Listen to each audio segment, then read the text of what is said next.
In today's video, we are doing an album review. The album is Meteora, the band's Linkin Park. Let's do this.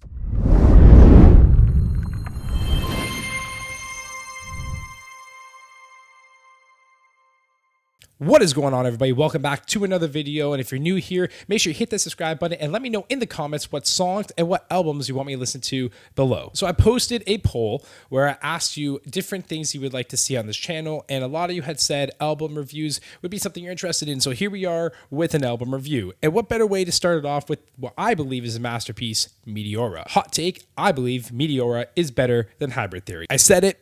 Hybrid Theory is definitely their more successful album. Went diamond. Of course, you can't argue that at all. Stats are stats. I just think Meteora is so much better. I just think it's way better produced. I just think it's way better written. Hybrid Theory is also one of my favorite albums of all time, but Meteora is just like, it's good. But I'll let you decide. Let me know in the comments below which of the two you think is better. Are you a Meteora person or are you a Hybrid Theory person? I don't know why I said that so weird. Let's talk a little bit about the stats. It sold over 8 million copies in the US alone and 27 million copies worldwide. Peaked at #1 in the US charts, and Numb, which is one of the 5 singles that come off the album, peaked at 11. I would honestly say I don't think this album has any bad songs. The lyrical themes of the album are, to me, what really brings out a lot of what is great about this album. Themes of depression and loneliness and battling your demons.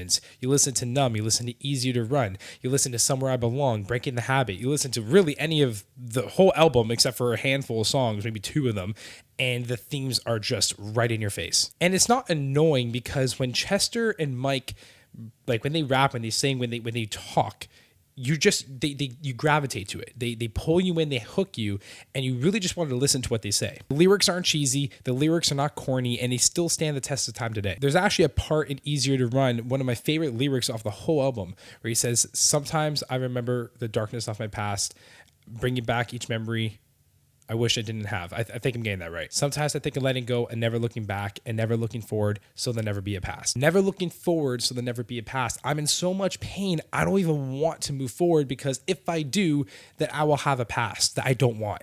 Like, just mind-boggling. The album's really not much of a party album, though there are a handful of songs, Faint, Figure 09, Lying From You, Don't Stay, that kind of break apart that theme and give a little bit of contrast and dichotomy to the album. So you're not crying the whole time. There are moments where you're like, oh, okay, things are good.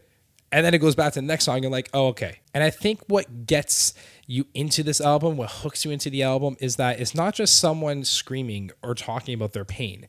The mix of the whole album and the balance of nu metal aspects, the rap, the hip hop, the metal, the screaming, the clean vocals, the grit, the rock, like literally everything all mixed together really, really hooks you into the album. And that is what lets you listen to it and enjoy the whole thing. And this is where you could argue the Hybrid Theory probably did a little bit of a better job when it comes to nu metal aspects, because they're just like, that whole album from start to finish is just, is it a rap? Is it a scream? Is it rock? Is it metal?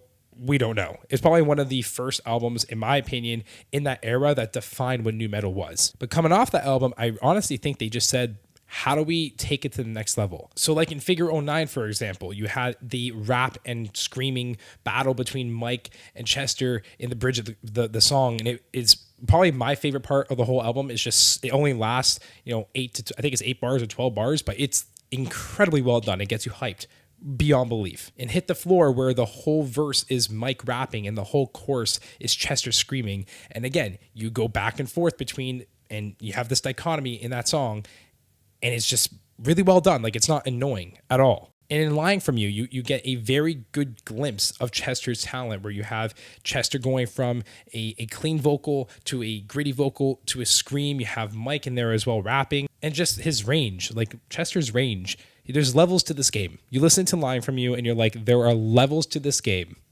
that I don't think many people can reach. Once in a lifetime talent. And just Chester's screams, like Faint and Figure 09, just listen to those albums, or songs, I should say, if you want to hear how good of a screamer he is and how good of a vocalist he is.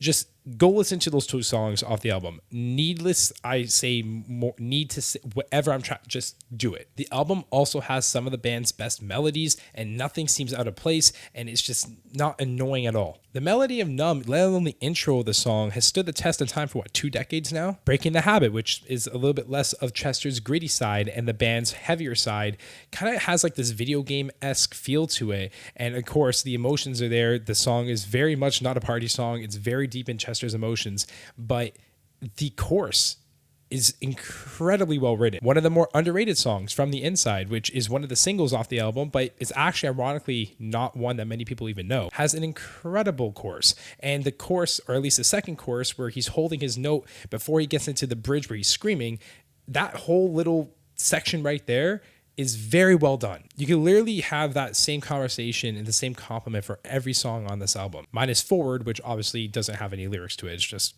there, but it kind of introduces you. But when it leads into Don't Stay, oh, we're about to go. The way this album goes from song to song is really, really cool. The way it's mixed, how just the first 3, we go from Forward to Don't Stay, and Don't Stay to Somewhere I Belong, and even Somewhere I Belong, a line from you. Like the first 4 flow so nicely together. And you hear me say this in my reactions a lot. Like when you have the instruments are not really in your face, they know their place. The vocals are there, but they're not overtaking the instruments. Like it's really well done. It just kind of sounds like one big song. It doesn't sound like something's overtaking another thing. Like I say this in a lot of my Eminem reactions, a lot of the way his music's produced in some of the songs I'm not a fan of, because I feel like Eminem's vocals are so quiet when I'm listening to a song that all I care about is Eminem's vocal. The best way I could put Meteora is that every single song, it just sounds like one instrument because it's so well mixed and so well produced. This album is by far my favorite album of Linkin Park and arguably my favorite album of all time. And I'm going to give this album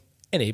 That may mean nothing to you, but it means something to me. If you are trying to get your friends into Linkin Park, or maybe you yourself have yet to get into them, this is the album I would introduce you to, because it introduces every aspect in Linkin Park and probably with better melodies than Hybrid Theory. I hope you enjoyed this video. Let me know what you think in the comments below if you share the same opinion as me. Until next time, take care.